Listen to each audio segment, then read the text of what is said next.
The Huaycoloro, one of Lima's main rivers and one of dozens, overflowed in Peru's coast. The strong current swiped through areas of Huachipa, 15 kilometers east of Lima, leaving devastation in its course. Esther Yactarimay lives by the river. She says the landslide and flooding took all families in the area by surprise. We felt as if it was an earthquake. We went out and saw the mud coming. As you can see, everything has been lost. The mud and water flooded streets and homes. Thousands were left without electricity and water.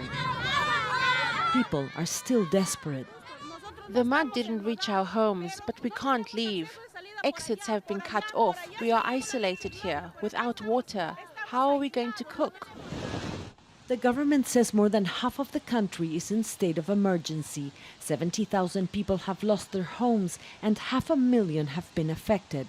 Roads are destroyed, bridges collapsed and crops lost. This is a path of landslides. The government is asking people to stay away from riverbanks like this, but people need to cross to look for food and water. On Saturday, people queued up as the government began distributing basic food and water. Private citizens started support networks to deliver clothes and food. The government set up tents for some of those who lost their homes. Most of the flood victims are poor. The Minister of Culture says he hasn't seen this scale of the disaster in more than 30 years. The situation is far more overwhelming than we could have imagined, and it's not over yet. It's very difficult, but we're getting better at responding. Water has been cut off in several districts of Lima, a city of more than 9 million.